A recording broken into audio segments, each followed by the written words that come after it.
진행하는 용인시의회 소식을 알려드릴게요. 안녕하세요. 저는 의정브리핑 진행을 맡은 박지혜입니다. 이번 제258회 임시회에선 조례안 19건, 동의안 2건 등 총 24건의 안건을 처리하며 8일간의 일정을 마무리했는데요. 연초에 계획했던 일들의 결실을 위해 열정을 불태웠던 현장 속으로 저와 함께 가보실까요? 고고! 고고! 이번 임시회는 10월 7일부터 14일까지 열렸는데요. 김기준 의장은 개회사를 통해 용인시가 특례시로 승격하는 성과를 이뤄냈다며 앞으로의 계획에 대한 설명을 이어갔습니다. 특례시의회에 걸맞은 권한이 시행령에 담길 수 있도록 4개 특례시의회가 힘을 모아 대응하겠다고 강조했는데요. 특례시의 현실을 반영한 특례시, 특례시의회의 권익과 기능이 꼭 확보되길 바라겠습니다. 이어 시민의 목소리를 대신 전하는 5의원의 5분 발언도 있었습니다. 그럼 위원회별 상세 뉴스를 알려드릴게요. 청년 기본소득이요? 전 신청 안 해요. 기초생활지원급여가 줄어든대요. 급여가 아예 안 나올 수도 있다고 하고. 용인시 청년이라면 기초생활수급자라도 걱정 말고 신청하세요. 용인시 청년기본소득 지급조례 일부 개정 조례안이 통과됐습니다. 기초생활수급자인 청년이 청년기본소득을 받을 경우 공적 이전 소득에 합산돼 급여가 삭감될까 하는 우려 때문에 신청을 포기하는 사례가 발생하자 용인시의회에서 제도를 개선한 겁니다. 수급자인 청년에 한해 청년 기본소득을 일시금으로 지급할 수 있도록 한 건데요. 2019년부터 소급을 받을 수 있다고 하니 신청하는 게 이득! 조례의 개정으로 청년 기본소득이 더 절실한 청년들에게 혜택이 가도록 업그레이드 되었네요. 용인시의회에서는 우리 청년들을 위한 또 다른 조례안이 개정됐는데요. 용인시 청년 기본조례 일부 개정 조례안 통과가 그것입니다. 이번 개정으로 청년 정책 네트워크의 제한 정책을 용인시 기본계획에 추가할 수 있게 됐고 청년의 날 기념행사와 표창 등도 용인시가 지원할 수 있게 됐습니다. 청년의 소통과 참여를 확대하고 청년들이 원하는 정책 실현에 한 걸음 더 다가갈 수 있을 것으로 기대되네요. 우리 청년들! 용인시의회가 응원합니다. 복댕아, 너가 나오길 기다리는 사람들이 엄청 많아. 할아버지, 할머니, 아빠, 그리고 출산 장려의 진심인 용인시의회! 용인시의회는 출산 친화 문화 조성을 위한 용인시 출산 지원에 관한 조례 일부 개정 조례안을 통과시켰습니다. 개정안에는 내년부터 시행될 첫 만남 이용권과 함께 용인시 출산 지원금도 받을 수 있도록 했는데요. 더불어 출산 친화적인 문화를 조성하기 위한 인식 개선 교육, 출산용품, 문화생활비 지원 등의 내용도 담았습니다. 다양한 지원 정책으로 안정적으로 아이를 돌볼 수 있는 환경이 마련되지 않을까 싶습니다. 앞서 언급한 대로 출산 장려의 진심인 용인시의회, 더 팍팍 출산을 장려하고 산모의 모성과 신생아의 건강을 보호하기 위한 용인시 공공산후조리원 설치 운영 등에 관한 조례안이 통과됐습니다. 공공산후조리원을 설치하고 관리와 운영에 필요한 사항을 규정하려고 하는 건데요.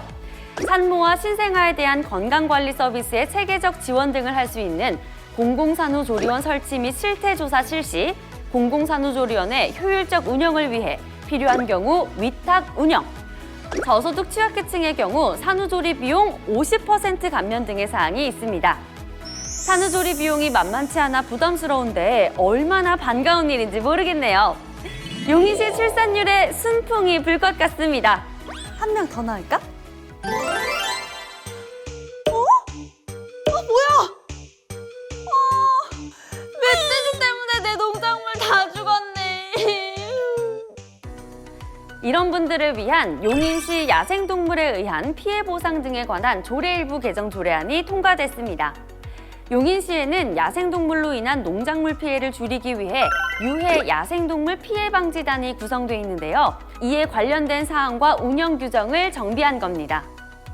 첫째로 피해방지단의 업무를 유해 야생동물로 인한 가축 전염병으로까지 확대하고 대신에 인원 보강과 비영리단체 위탁을 가능하게 해 효율적인 운영이 가능하게 됐습니다. 더불어 부정경비 수급이 적발됐을 시에는 지급된 경비를 환수하고 향후 5년간 모집에서 제외하는 등의 강력한 제재도 명시했는데요. 최근 야생동물로 인해 농작물 및 가축의 피해 사례가 증가하고 있는 만큼 조례의 개정을 통해 실질적인 도움을 줄 수 있을 것으로 전망됩니다. 우리의 환경을 보존해 그린 도시 용인으로 거듭나기 위한 용인시 폐기물 관리에 관한 조례 일부 개정 조례안이 통과됐습니다. 개정 조례안에는 생활 폐기물의 감량 및 재활용 활성화에 참여하는 공동주택, 시민 등의 인센티브 지원 규정 신설, 생활 폐기물 수집 운반 대행업체 평가 관련 중의적 의미의 자구 수정, 결과 통보 기한 설정 및 의견 제출 기한 연장, 대형 폐기물 신규 품목 추가 및 기존 품목 정비가 있습니다. 꼭 인센티브 때문은 아니지만 재활용에 좀 더 관심을 갖고 적극 참여해야 하지 않을까요? 내가 살고 있는 용인, 더 살기 좋게 만드는 방법이 내 손에 달려있다고요. 금어리 일원을 용도지역 변경하기 위한 용도지역 변경 금어지구 지구 단위 계획 결정안에 대한 시의회의 의견을 전달했습니다. 이는 도시관리계획상 자연 녹지 지역을 제2종 일반 주거지역으로 변경하려는 건데요. 사업 규모 대비 기반시설 부담 적정 여부 검토, 초등학생 통학로 동선을 고려한 안전한 통학로 조성, 입주 전 학교 설립 증축 계획에 대한 제도 마련, 신청지 동측 교통 처리 계획에 대한 적정성 검토 등 여러 의견이 나왔습니다. 종합적인 검토를 거쳐 인접 주민의 불편함이 없도록 계획적이고 체계적인 용도 지역 변경이 되길 바랄게요. 그럼 마지막 소식 알려드릴게요. 중앙동 지역의 재생 유형을 기존 일반 근린형에서 중심 시가 지역으로 변경하기 위한 중앙동 지역 도시 재생 활성화 계획 변경안에 대한 시의회의 의견을 전달했습니다.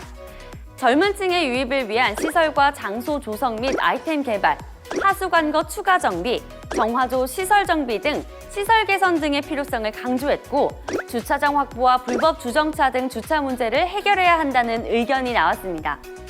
시의회의 의견을 바탕으로 원활한 도시재생 사업이 추진됐으면 좋겠네요.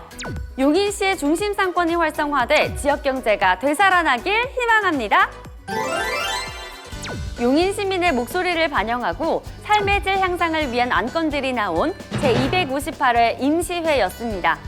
여러분의 더 많은 관심을 기대하며 용인시회 유튜브 구독, 좋아요, 알림 설정까지 꾹 눌러주세요. 저는 다음 시간에도 생생한 의정 소식 들고 찾아올게요. 안녕!